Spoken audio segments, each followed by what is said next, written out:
오늘은 하나님의 의가 나타난 복음이라는 제목으로 하나님의 말씀을 나누게 합니다. 잠깐 기도하겠습니다.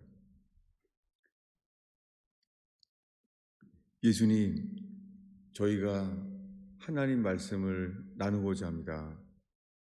오 예수 그리스도요, 이 성경에 기록된 예수 그리스도의 구원만이 증거되기를 기도합니다. 주여, 주님을 바랍니다. 주님, 저희 속에 역사하시옵소서. 예수님의 이름으로 기도하였습니다. 오늘 복음에 대해서 나누는 날입니다. 제가 주로 목요일 날 저녁에 주보를 만들어요. 그리고 금요일까지가 이제 마지막 마무리합니다. 그런데 금요일 날 아침부터 저녁까지 계속 하나님 말씀 앞에 있는데 막막한 거예요. 도대체 무슨 말씀을 전해야 되는지 모르겠는 거예요. 그러면서 제가 이스라엘에서 살던 6년이 떠올랐어요.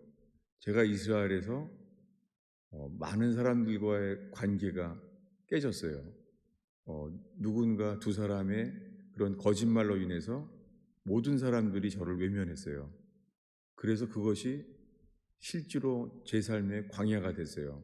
그래서 제가 그들로 인하여서 사람들이 보기 싫고 그러면서 유대 광야를 사랑하게 됐어요. 유대 광야에는 아무것도 없어요. 특히 낮에 가면은 조그만 벌레 소리에도 다 반응해요. 광야에서 외치는 자는 소리라는 것이 광야에서는 얼마나 크게 들리는지 몰라요. 그래서 하나님께서 제 삶에 이 광야에 대한 광야를 사랑하게 되는 마음을 주셨어요. 그러면서 이 광야에서 하나님 말씀이 외쳐지는 것을 제가 기억했습니다. 실제로 광야란 단어가 히브리어로 미드바르라고 하는데요. 이 자체가 뭐냐면 광야에서 하나님 말씀이 나온다는 뜻이에요. 그러니까 유대인들에게는 하나님 말씀이 이 화려한 도시에서 나오는 것이 아니라 아무것도 없는 광야에서 나와요. 그러면서 다시 한번 하루 종일 이 광야에 서게 됐어요. 왜냐하면 어떻게 말씀을 전해야 될지 모르겠는 거예요. 저녁 노을이 다 가게 되었습니다. 그때 들어온 단어가 복음이었어요. 그래서 주님께서 이 복음 앞에 다시 서게 하는 것을 알게 됐어요. 그리고 지금 그런 마음이에요. 여러분, 가장 많이 쓰는 말 복음. 복음이 뭐죠? 신약 성경의 시작은요, 마태복음, 마가복음, 누가복음, 요한복음, 4가지 복음서라 그래요. 이 4가지 방면에 복음, 이 복음이란 말은 좋은 소식이란 말입니다. 구약 성경에서도 좋은 소식이란 단어가 나와 있어요. 그것이 한자로 오히려 구약 성경의 한글로는 좋은 소식이에요. 그런데 이것이 한자로 복음이란 단어가 됐어요. 여러분, 우리 속에 우리를 능히 구원할 만한 복음이 앞에 있기를 바랍니다. 복음은 좋은 소식이에요. 이 세상에서 우리를 능히 구원에 이르는 좋은 소식이에요. 여러분, 우리 속에 이 복음의 소식이 우리 속에 회복되기를 축원합니다. 그래서 로마서 1장 16절 17절을 보게 되었습니다. 우리 다시 한번 한 목소리로 읽겠습니다. 내가 복음을 부끄러워하지 아니하노니 이 복음은 모든 믿는 자에게 구원을 주시는 하나님의 능력이 됨이라. 먼저는 유대인에게요, 그리고 헬라인에게로다. 복음에는 하나님의 의가 나타나서 믿음으로 믿음에 이르게 하나니 기록된 바 오직 의인은 믿음으로 말미암아 살리라 함과 같으니라. 사도 바울이 로마 교회에 편지하고 있어요. 이 로마 교회에 편지하면서 복음에 대해서 시작합니다. 그러면서 바울이 말해요. 내가 복음을 부끄러워하지 않습니다. 라고 말해요. 복음은 좋은 소식이에요. 당연하게 좋은 소식을 부끄러워한 사람이 없죠. 사도 바울은 말해요. 내가 복음을 부끄러워하지 않는 것은 이 복음은, 이 좋은 소식은 모든 믿는 자에게 구원에 이르게 한다는 거예요. 여러분, 이 복음의 소리를 따라간다면 능히 모든 믿는 자들에게 구원에 이르게 합니다. 그래서 이 복음은 구원을 주시는 하나님의 능력이라는 거예요. 여러분, 우리가 다 예수를 믿는다고 하는데 이 복음이 우리에게 하나님의 능력인지 저로부터 서게 돼요. 저는 예수를 믿으면서 그리고 이 가스펠 펠로우십 교회를 목회를 시작한 지 20년이 넘고 있는데요. 지금까지 중에 상황은 가장 어려워요. 그리고 제 자신이 가장 지쳤어요. 정말 지금처럼 지친 때는 없어요. 주님이 만약에 너희 목회를 그만해라 그러면은 아이고 감사합니다. 그럴 것 같아요.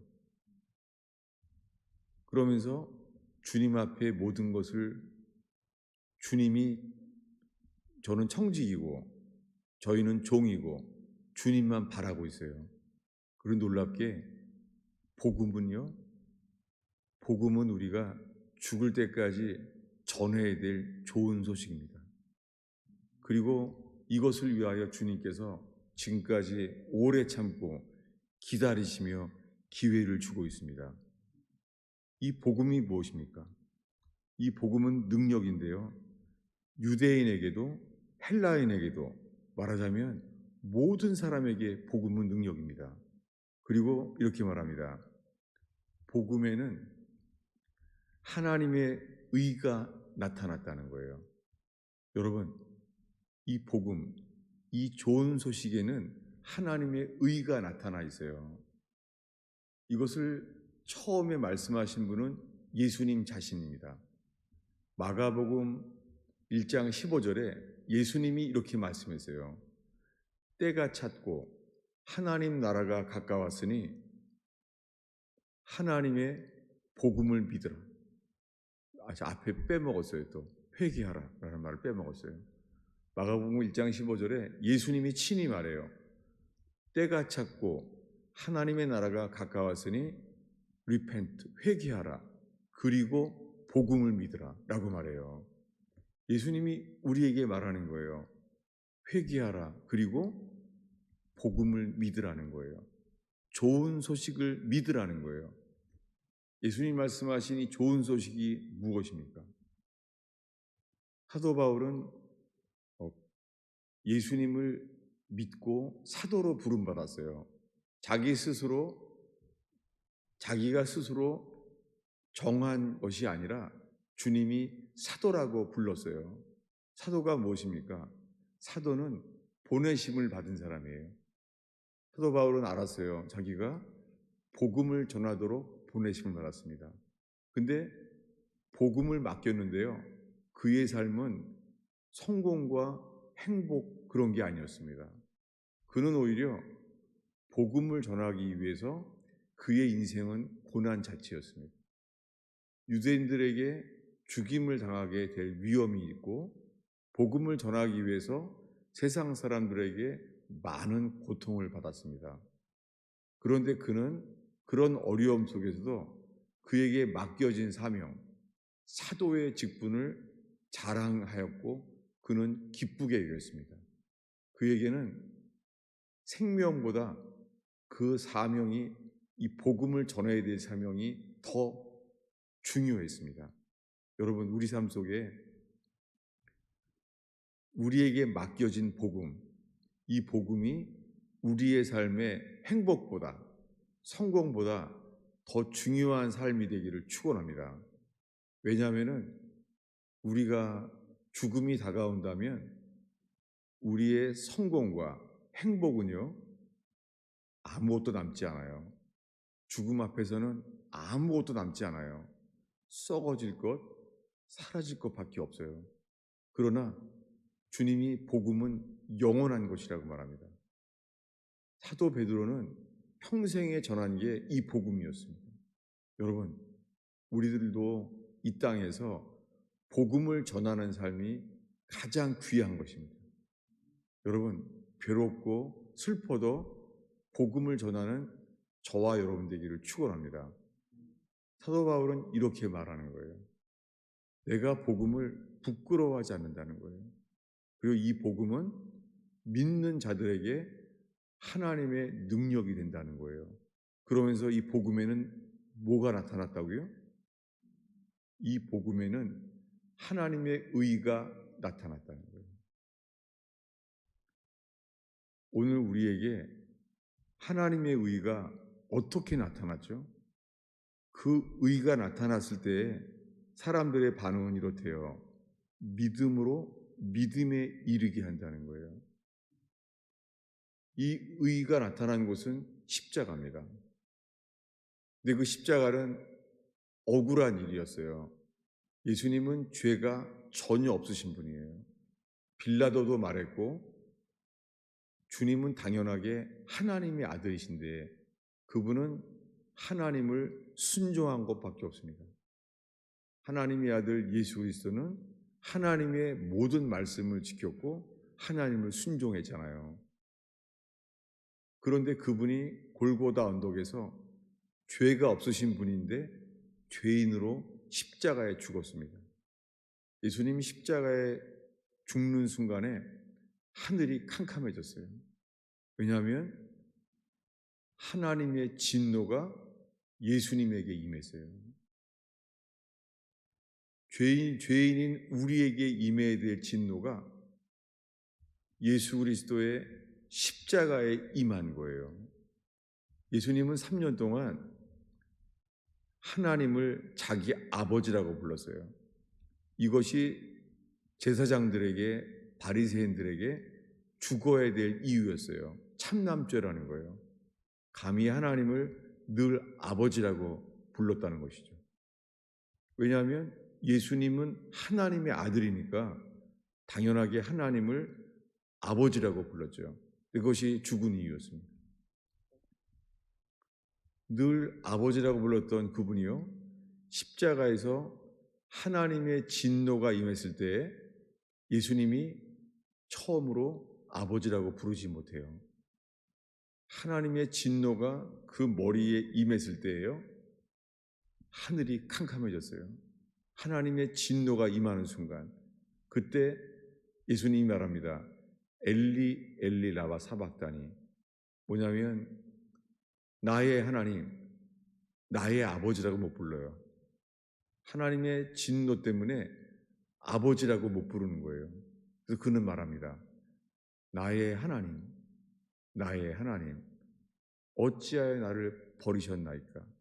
예수님은 지금 손과 발에 못 박히는 육체적인 고통보다 더한 것이 하나님의 진노가 쏟아지는 고통이에요. 이것을 예수님은 견딜 수가 없어 했습니다. 그래서 큰 소리를 지르고, 여러분, 예수님이 지금 손과 발에 못 박힌 육체의 고통 때문에 고문당하는 사람처럼 큰 소리를 지른 게 아니죠. 주님은 죽임당하는 순한 양처럼 소리를 내지 않았어요. 그런데 하나님의 진노가 쏟아졌을 때는요, 예수님이 못 견뎠어요. 그래서 큰 소리를 지르고 운명했습니다. 뭐냐면 우리 죄를 대신해서 우리에게 쏟아져야 될 하나님의 진노가 우리 모두에게 주님이 받으셨어요. 우리 대신 받으셨어요. 여러분, 우리의 가장 큰 죄는 이것을 믿지 않는 죄예요. 예수님은 이 하나님 아버지로부터 받은 이 고통, 죄인이 아닌 순종하신 분이신데 하나님이 너는 죄인이야. 너는 죽어야 돼. 진노를 쏟아부었어요. 여러분, 이 공로를 믿지 않는 죄가 주님 앞에서 가장 큰 죄예요. 그래서 복음에는 하나님의 의가 나타났어요. 이 의는 뭐냐면 죄인인 우리들을 의인으로 바꾸시는 곳이에요. 이 놀라운 은혜. 우리 모두가 죄인이잖아요. 놀랍게 죄인인 우리들을 십자가에서 매달린 그분을 믿을 때, 우리가 그분을 믿을 때 주님은 죄인인 우리를 의인으로 바꾸세요. 이 놀라운 역사. 복음은 죄인을 의인으로 바꾸세요. 그래서 그 복음이 믿어질 때에 우리들은 이렇게 고백하게 됩니다. 오직 의인은 믿음으로 말미암아 살리라. 마틴 루터는 그 아버지가 법과대학을 가라 그랬어요. 고등학교 때부터. 그런데 고등학생 때 이 들판에서 자기의 친한 친구가 걸어가다가 번개에 맞아 죽어요. 자기 앞에서 번개를 쳐서 온몸이 친구가 타버려요. 그걸 보는 순간 마틴 루터는 아버지가 원하는 곳으로 법과대학을 가지 아니하고 신학대학을 가게 돼요. 뭐냐면 이젠 하나님밖에 없는 거예요. 하나님을 찾게 됐죠. 그런데 신부가 되어서 그 당시에 이 중세 암흑 시대에 고해성사, 우리가 죄를 고백해야 된다는 거예요. 우리가 고백해야 구원받는다는 거예요. 이 고백한다는 행위, 고백성사라고 하죠. 여러분, 우리가 고백한다고 구원받는 게 아니라 믿으면 구원받아요. 이것을 마틴 루터가 계시를 받아요. 어떻게 해요? 오늘 본문 로마서 1장 17절을 통하여 그는 이미 알고 있었습니다. 그는 죄를 괴로워했던 사람이에요. 심지어는요, 마틴 루터는 고해성사를 다 했는데 밤에 자다가 깨달은 거예요. 빼먹은 거예요, 죄를. 그래서 마틴 루터는 두려웠어요. 자다가 죽을까 봐. 그래서 밤중에 그 고해성사 신부를 찾아가요. 내가 빼먹었다. 하겠다고. 이 정도로 고해성사에 열심인 사람이었어요. 어떻게 해요? 내가 고백을 함으로써 이 행위를 통하여 구원받은 줄 알았어요. 그는 그렇게 죽음을 두려워했어요. 그런데 이 마틴 루터에게 로마서를 읽게 됩니다. 이미 신학교 신부 교수예요. 그래서 그는 로마서와 그리고 빌립보서를 읽게 돼요. 아니, 갈라디아서를 보게 돼요. 이미 다 알았어요. 그런데 어느 날 로마서 1장 17절에 복음에는 하나님의 의가 나타나 버린 거예요. 이미 알고 있었어요. 여러분, 우리들도 교회 다니면 금세 로마서 1장을 알게 돼요. 새신자반만 몇 주 거치면은 다 알아요. 마틴 루터도 알고 있었어요. 그런데 어느 날 그 죄를 그렇게 괴로워하고 하나님 앞에서 자기의 죄 때문에 두려워했던 그에게 복음이 비쳤어요. 이 복음은 하나님의 의가 나타났어요. 그래서 그는 이 겁장이었던 루터가요, 교황에 편지를 해요. 그 편지의 내용이 95개 조항의 반박문이에요. 고해성사는 성경에 나오지 않는다는 거예요. 그것은 진리가 아니라는 거예요. 그래서 그 겁장이었던 마틴 루터가 95개의 반박문을 자기네 성당문에 붙이고 교황에게 편지해요. 여러분, 그 당시에 교황의 판결에 의하면요, 화형이에요. 그런데 그 로마서 1장 17절이 마틴 루터에게는 죽음을 두려워하지 않은 사람으로 바꿔놓았어요. 바꾼 정도가 아니라 이제 그는 살게 되었어요. 어떻게 해요? 자기가 의인 된 걸 알았어요. 그가 한 것은 아무것도 없습니다. 그런데 의인 된 걸 아는 거예요. 누가 의인이라고 그랬죠? 예수 그리스도 때문에 하나님께서 믿기만 하면, 이 믿음 때문에 죄인인 우리를 뭐라고 불러요? 의인이라고 부르는 거예요. 물론 마귀는 그렇게 안 말하죠. 고소자, 마귀는 어큐서라 그러죠. 마귀가 실제합니다. 마귀가 읽습니다. 그런데 마귀는 우리를 정죄해요. 뭐라고요? 네가 죄인이잖아. 네가 죄인인 거 너 자신이 알잖아 라고 말해요. 누가 우리를 의인이라 그래요?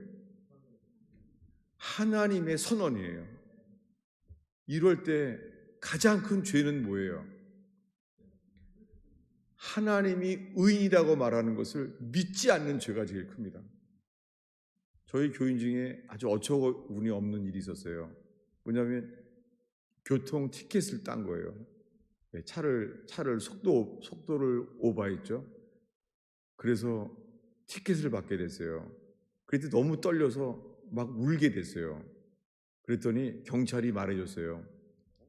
코트에 가면은 guilty, not guilty 라고 말하면 경찰이 말해준 거예요. 이 판사가 너 guilty냐, not guilty냐 말하면은 경찰이 말해준 거예요. not guilty 라고 말해. 그럼 내가 도와줄게 라고 말했어요. 그런데 이 코트에 처음 갔는데 너무 떨려서 있잖아요. 이렇게 말했대요. guilty냐, not guilty냐. 그 경찰이 뭐라고 말했어요? not guilty라고 말하라고 설명도 해주는데 이랬대요. I'm guilty 이랬대요. 그랬더니 경찰이 답답해서 내가 말하는 대로 하라고 했잖아. 근데 너무 떨려서요. 자기도 모르게 guilty라고 말했대요. 여러분, 이것이 뭐예요? 죄예요. 그 경찰을 실망시킨 것처럼요. 도와주겠다고 하는데 여러분, 하나님이 우리에게 말해요. 오직 의인은 믿음으로 말미암아 살리라. 여러분, 오늘 우리에게 이것이 복음되길 바랍니다. 우리는 한 게 하나도 없어요. 예수님이 다 하셨어요. 주님이 우리에게 말해요. 너는 이제부터 의인이다. 여러분, 우리에게 필요한 것은 이제 믿음뿐입니다. 마틴 루터가 고백하는 것 자체가 행위였어요. 율법이었습니다. 여러분, 오직 의인은 행위가 아니라 오직 믿음으로 살리라. 이 놀라운 복음이 우리에게 누림과 온 땅에 전해져야 될 이 복음이 되는 교회 되기를 축원합니다. 기도하겠습니다.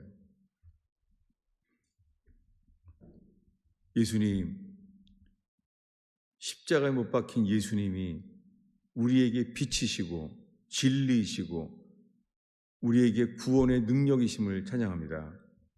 오 주님, 십자가에 매달린 그분 자신이 우리에게 믿음의 주요 온전케 하시는 우리의 주인 되어 주옵소서. 주님, 이 평생 우리가 예수를 믿는데 주님, 그저 성경 지식의 문자로 화석처럼 되지 않게 하옵소서.